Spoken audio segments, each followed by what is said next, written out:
Play and Trade Guitars is giving away this Gibson Custom Shop Les Paul to one of you. How to enter? Subscribe to Play and Trade Guitars on YouTube, and we'll give it away when we hit 50,000 subscribers.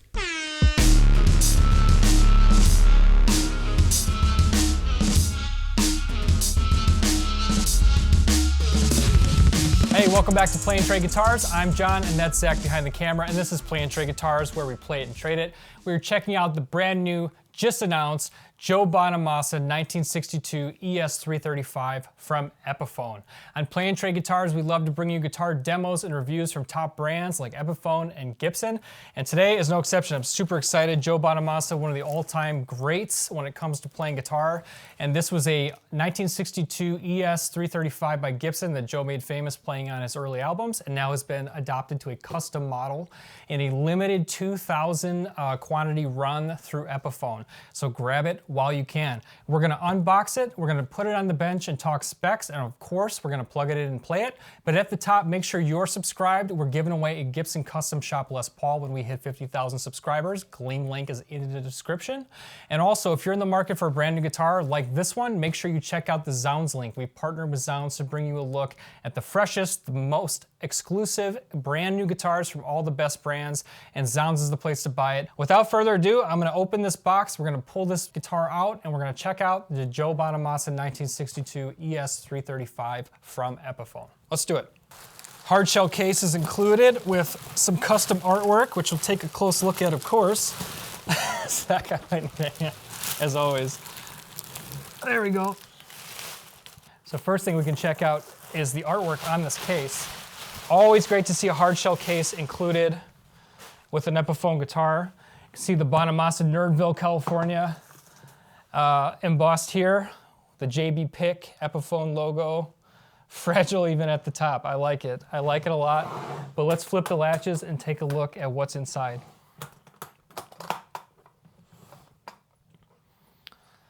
All right, look at that. We got a Maestro Vibrola tailpiece. I love it. Cool vintage vibed interior. This is straight out of the box, so one of the cool things is we like to give you the experience of truly getting the guitar brand new. So we'll talk about the factory setup. Let's get this guitar out of the case, and we'll take a closer look as we take a deep dive today. Beautiful, I love the lyre tailpiece, Maestro Vibrola, very cool. We have this custom made block here below the Nashville style, kind of hybrid ABR one style bridge. We got a pair of burst bucker pickups. So these are custom burst bucker pickups. We'll talk all about that on the bench. Beautiful 60s cherry, a medium C-shaped neck. Block inlays on this Indian Laurel fretboard. Cool Epiphone Perloid logo. And then these Kluson style Epiphone Deluxe double line tuners for a vintage vibe. Really beautiful guitar out of the box. I'm super excited to plug this in and play it. Let's head over to the bench and we'll talk full specs before we let it rip. We've got the standard Epiphone stickers, but what we really care about here is this nice Epiphone certificate of authenticity. Nice picture of Joe. We've got this open book style inspired by Gibson Epiphone headstock. Perloid Epiphone and crown inlay here. Kluson style Epiphone Deluxe tuners for a vintage vibe with these tulip knobs, which look great. Got a Graphtec nut. Indian Laurel fretboard. Bound fretboard, which is nice. You're not going to see fret nubs typically on a bound Epiphone fretboard. But nice, looks like medium-sized frets, C-shaped neck coming down here. One big highlight, like I mentioned earlier, is that we have a set of Gibson burst bucker pickups, a burst bucker 3 in bridge and a burst bucker 2 in neck. This custom-made plate, a little vanity plate here below this Nashville-style ABR bridge. I guess it's kind of a hybrid of both. And then this Maestro Vibrola tailpiece. Super cool and super in tune out of the box, right? That's okay, we'll get there. Inside the F-holes here, this is a 335, so it's a semi-hollow guitar, ES standing for Electric Spanish. So that goes all the way back to the introduction of the ES line.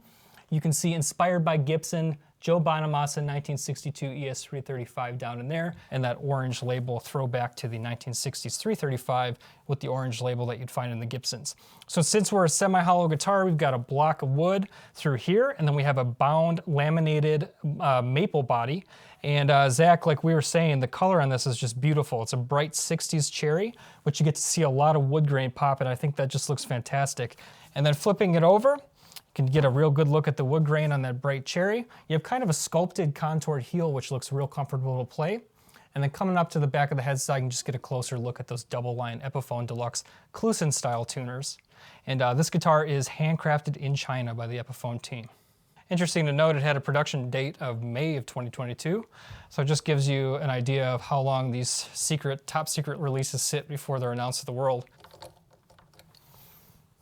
Vibrola tailpiece has these slits where the ball end of the string will just sit kind of back behind this lip.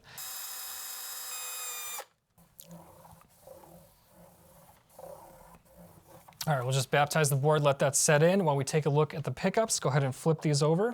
And this gives you a look at a couple cool things. First of all, the pickups themselves, burst bucker 3 and bridge, and burst bucker 2 and neck. And then the center block of wood, which will give you that kind of tight, thick resonance.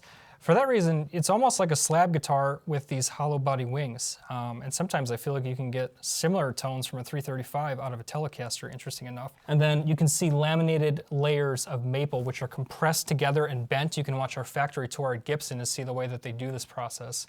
And it's just really cool to watch. It's a machine under high heat and pressure that stamps together layers of maple and gives you that contoured body and just the right shape of the 335. We have a bridge reading 8.2. Neck reading 7.8, 4.0 combined. And with the burst buckers, they're really going for a PAF, patent applied for, kind of vintage sound that would match the pickups that you'd find on Joe's authentic Gibson 1962 ES335.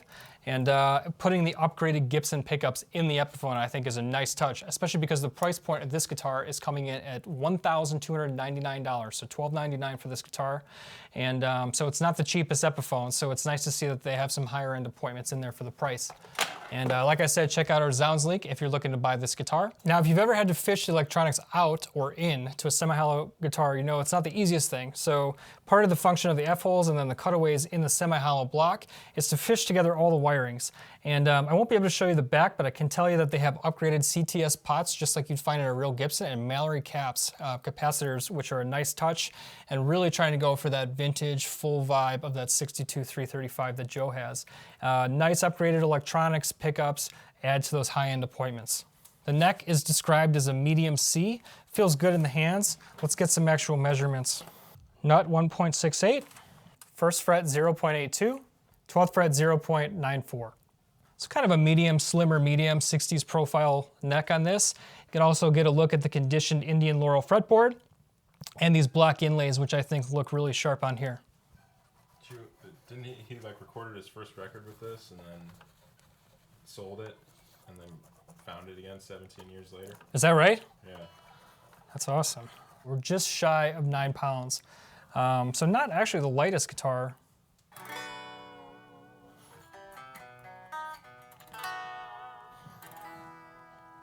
Good ring to it though. I mean, it's basically a semi-acoustic, right? So if you want a guitar that you can pick up and play on the couch and still get some good volume out of it, it's a semi-acoustic guitar. So you get that volume out of it, you get that beautiful resonance, just like is to be expected from a 335. And I'm super impressed. I think the only thing left to do is plug it in. We'll start with some DI clean tones and then we'll let it rip. And you guys drop a comment and let us know what you think of this guitar. Let's head over and plug it in.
All right, this has been a playthrough on the 1962 Joe Bonamassa Epiphone ES335. Really cool guitar. You know, it's like getting in a big Cadillac or like a big muscle car. It's just this big guitar. It's got a pretty wide feeling neck is how I would describe it. Not necessarily that it's wider, but it just feels big. And when you lean into a note, you get that meaty resonance, which is just awesome. The vibrola adds a real nice touch, a flavor of character of tone that you don't get otherwise. I think the pickups, the burst buckers sound particularly good for that PAF tone on this guitar. And electronics, pickups sound fantastic. Action out of the box is great. I'm digging that dark piece of Indian Laurel. I think everything on this guitar is worth the $12.99. I'd highly recommend the 1962 Joe Bonamassa ES. 335. Beautiful guitar. Thanks for hanging out with us on Play and Trade Guitars. Make sure you're subscribed. We're giving away that Gibson Custom Shop Les Paul when we hit 50,000 subscribers. And drop a comment. Let us know if you're going to spring for the Joe Bonamassa 335 or what a better alternative might be. And when you're ready to buy, check us out on Zounds. We have a storefront, and you can also use our direct link below. We'll see you guys in the next video. Thanks for hanging out. I'm John Netsack. Thanks for hanging out on Play and Trade Guitars.